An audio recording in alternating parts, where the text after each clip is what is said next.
Hey guys, my name is MynyY and welcome to my very first Albion Online tutorial. In this video, I'll be showing you 5 ways to make money with very low requirements, which can be ideal for people who are just starting out or people who want to save some money for their premium. Let's get into the video. Alright, the first way to make money is by gathering. Gathering will initially not get you a ton of money, but as soon as you can gather tier 5 resources, you start to make a good amount of money. You can get to tier 5 resources in about 2 hours. What you need to do is pick a resource that you want to gather. Then you need to take a look at the biomes in Albion, which show you where that resource is most common. If you want to gather wood, for example, it's best that you head towards the forest biome. If you don't know what biome you're currently in, you can always open up your map by pressing M and look at the starting cross of your biome. If you're located in Martlock like me, for example, your starting cross is Highland Cross. This means you're in the Highland biome. If you want to gather a resource that is not available in your biome, you can just use a travel planner in your city to travel to your desired location. If you're wearing something or have something in your inventory, you need to pay a cost if you want to bring that with you. However, you can also put everything in the bank in your city and then travel naked. This will not cost you anything, but you'll need to buy new gear in the city you're traveling to. When you're gathering, make sure you're wearing gathering gear. You can buy this gear on the market. The gear will get you a bonus gathering yield, and the backpack will make sure you can carry more of that resource. If you're gathering in a blue or a yellow zone, I suggest using an ox because of the carrying capacity.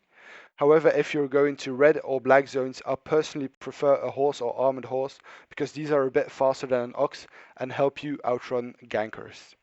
T5 gathering can net you anywhere between 150 to 300k an hour.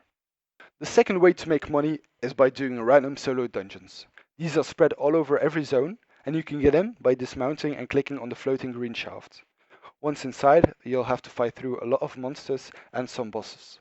Each boss either has a cauldron, which gives you a benefit, or a chest with loot inside.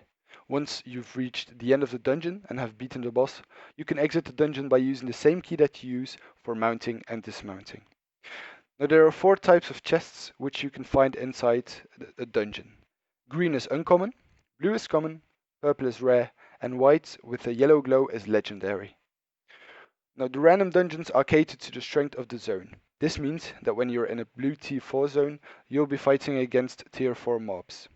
I've done 4 straight hours of random solo dungeons for another video in a tier 5 yellow zone, and I made an average of over 300k an hour. So this is definitely a good money maker.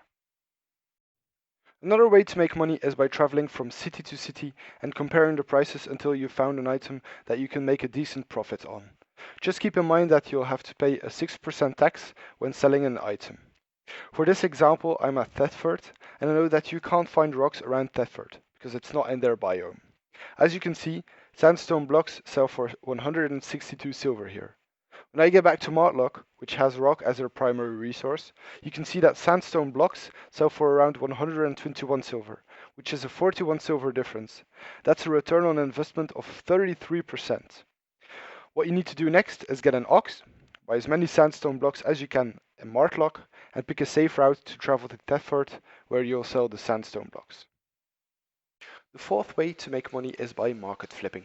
This is a passive way to make some money, so I suggest doing this either when you won't be online for a couple of hours or when you don't need your silver right away.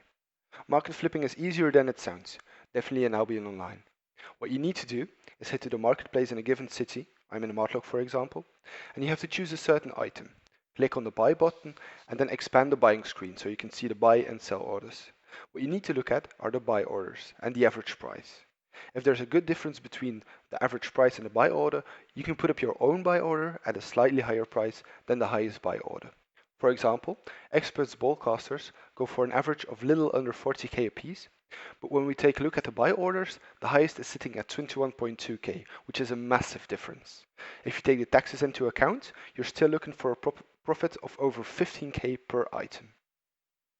The final way to make money is by killing specters. These creatures can be found in a spot marked by a blue triangle, as you'll see in the minimap. These specters drop arcane essences, and while tier 4 and tier 5 essence doesn't get you a lot of money, you'll start to make real money from tier 6. Tier 6 essence can get you 10k a piece, and tier 7 and tier 8 can even get you 70k a piece.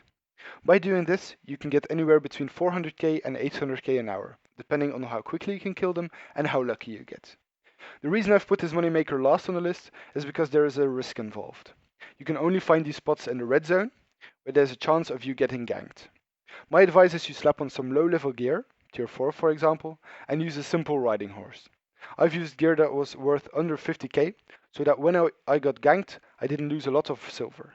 So far I've done this method a couple of times, and I haven't seen a lot of gankers to be honest. That was it for this video. I hope you liked it. If there's anything else you'd like me to talk about, be sure to write it in the comments down below. Don't forget to like this video and subscribe if you haven't already. Have a nice day.